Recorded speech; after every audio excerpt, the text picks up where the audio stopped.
Recording منصوبے کی منظوری پر وفاق کی کابینہ میں اختلافات، JUIF اور BNP مینگل کا احتجاج، اتحادی جماعتوں کے وزراء اجلاس سے اٹھ کر چلے گئے۔ اختر مینگل نے ریکارڈنگ بل کی منظوری 18ویں ترمیم کے خاتمے کا آغاز قرار دے دی۔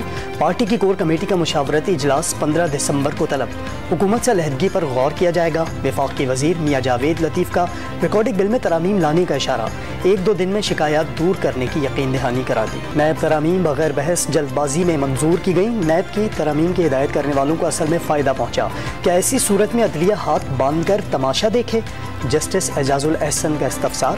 نیب ترامیم اس اسمبلی نے کی جو مکمل ہی نہیں، حکومت سسٹم کی کمزوری کی وجہ سے کرپشن نہیں پکڑ سکی، پارلیمان نے سسٹم کی خامیاں دور کرنے کی کبھی کوشش ہی نہیں کی۔ چیف جسٹس عمر عطا بندیال کا مکالمہ، فوج کے خلاف بات نہ کرنے کا مطلب یہ نہیں کہ کرپشن پر ان کے خلاف کارروائی نہیں ہو سکتی۔ جسٹس منصور علی شاہ کے ریمارکس، نیب ترامیم کے خلاف عمران خان کی درخواست پر سماعت آج پھر ہوگی۔ ملک کے اندر ہیجانی کیفیت پیدا کرنے کی ایک شعوری کوشش ہو رہی ہے۔ ملک کے اندر اگر یہ کہا جائے کہ اپنے کاروباری لوگ باہر کیوں نہیں آ رہے، کسان باہر کیوں نہیں آ رہے، آپ نے اس وقت کسانوں کو باہر کیوں نہیں بلایا جب آپ ان کو کھاد نہیں دے رہے تھے اور کھاد پورے پاکستان میں بلیک ہو رہی تھی۔ ایک طرف پچھلی حکومت کے ہاتھوں کی گئی معاشی تباہی اور مہنگائی، تو دوسری طرف IMF کی کڑی شرائط، عالمی مالیاتی ادارے نے پاؤں میں باقاعدہ زنجیریں ڈال دی۔ وزیر اعظم کا اعتراف، عمران خان پر ملک میں ہیجانی کیفیت پیدا کرنے کی شعوری کوشش کا الزام، نام لیے بغیر PTI چیئرمین کو پتھر دل قرار دے دیا۔ خدارا اگر ذرا سا بھی قوم کی حالت زار کا اندازہ ہے تو ہوش کے ناخن لیں، شہباز شریف کا مشورہ۔ وزیر اعظم نے سکھر حیدرآباد موٹر وے M6 کا سنگ بنیاد رکھ دیا۔ 306 کلومیٹر طویل شاہراہ کی تعمیر پر 3 کھرب سے زائد کے اخراجات کا تخمینہ، منصوبہ 30 ماہ میں مکمل ہوگا۔ تمام بڑے اور اہم شہر موٹر وے سے منسلک ہو جائیں گے۔ شہباز شریف کا معیار پر کوئی سمجھوتا نہ کرنے کا اعلان۔ کراچی حیدرآباد نئی موٹر وے کی فیزیبلٹی رپورٹ جلد تیار کرنے کی ہدایت۔ نواز شریف کو موٹر وے کا معمار قرار دے دیا۔ کہیں کہ اپنی کوالٹی روڈز کی بہتر کرے، خاص طور پہ جب صوبہ سندھ میں آتی ہے، وہ probably take us for granted اور ہمارا ان پہ اثر رسوخ اتنا نہیں رہتا، اور ہمیں یہ سڑکیں جو ہیں یہ بہتر بنا کے دیں۔ مراد علی شاہ کا سندھ میں وفاق کے ترقیاتی منصوبوں کی رفتار سست ہونے کا شکوہ، معیار پر بھی سوال اٹھا دیا۔ موٹر وے کی تعمیر کے لیے مقامی لوگوں کو روزگار فراہم کرنے کا مطالبہ، نیشنل ہائی وے کی مرمت اور بحالی کے لیے مدد مانگ لی۔ PTI حکومت پر سندھ کو نظر انداز کرنے کا الزام۔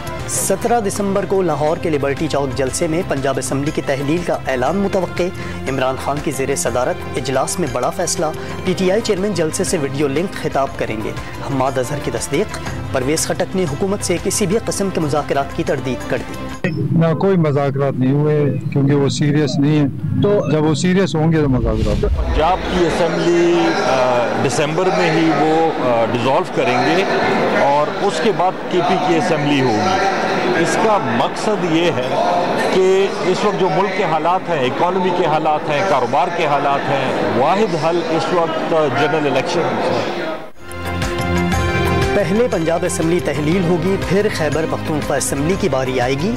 خیبر پختونخوا کے وزیر خوراک نے حکمت عملی بتا دی، فوری اور شفاف انتخابات موجودہ مسائل کا واحد حل قرار۔ دہشت گردی کی کوئی بھی صورت ہو،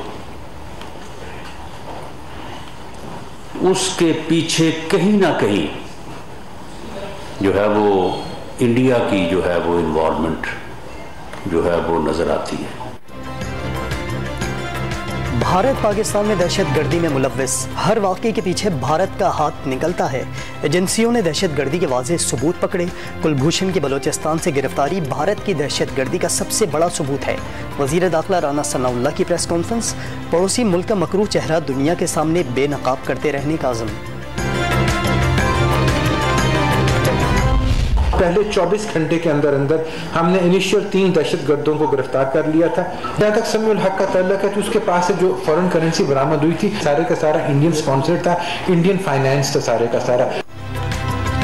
جوہر ٹاؤن دھماکے کے 24 گھنٹے کے اندر 3 دہشت گرد گرفتار کیے، بروقت کارروائی سے دہشت گردی کی مزید کارروائیاں ناکام۔ ماسٹر مائنڈ سمیع الحق را کے ساتھ کام کر رہا تھا۔ سیکیورٹی ایجنسیز نے جوہر ٹاؤن دھماکے کے تانے بانے سلجھا لیے۔ بھارت نے پاکستان میں دہشت گردی کے لیے $8,75,000 کی فنڈنگ کی۔ Additional IG CTD Imran Mahmood کئی اہم حقائق سامنے لے آئے۔ متنازع ٹویٹ کیس میں اعظم سواتی کی ضمانت کا فیصلہ آج سنایا جائے گا۔ عدالت نے پروسیکیوٹر راجہ رضوان عباسی کی حاضری کے باعث فیصلہ ایک دن کے لیے مؤخر کر دیا تھا۔ سعودی عرب نے مالی مدد فراہم کرنے کی یقین دہانی کرا دی۔ چین سے بات چیت بھی مثبت رہی۔ کوشش ہے روس سے 30% رعایت پر تیل مل جائے۔ وزیر خزانہ معاشی صورتحال بہتر ہونے کے لیے پرامید۔ IMF کی نئی قسط کے لیے تمام انتظامات مکمل قرار دے دیے۔ کہا پیٹرولیم مصنوعات کی قیمتیں کم نہیں کر رہے تو بڑھا بھی نہیں رہے۔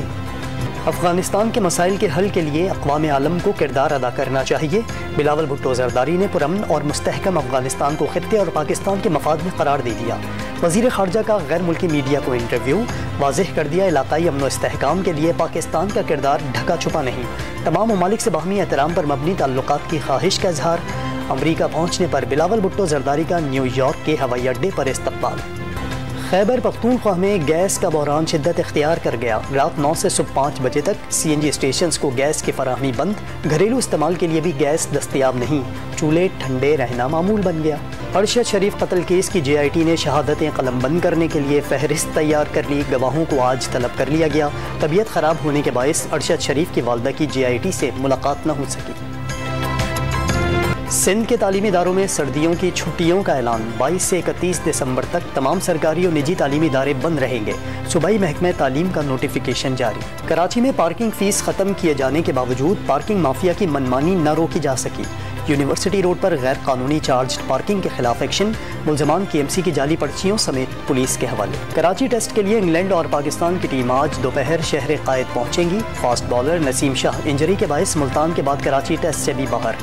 دونوں ٹیموں کے درمیان تیسرا ٹیسٹ 17 دسمبر سے کھیلا جائے گا۔ سیریز میں مہمان ٹیم کو 2-0 کی فیصلہ کن برتری حاصل۔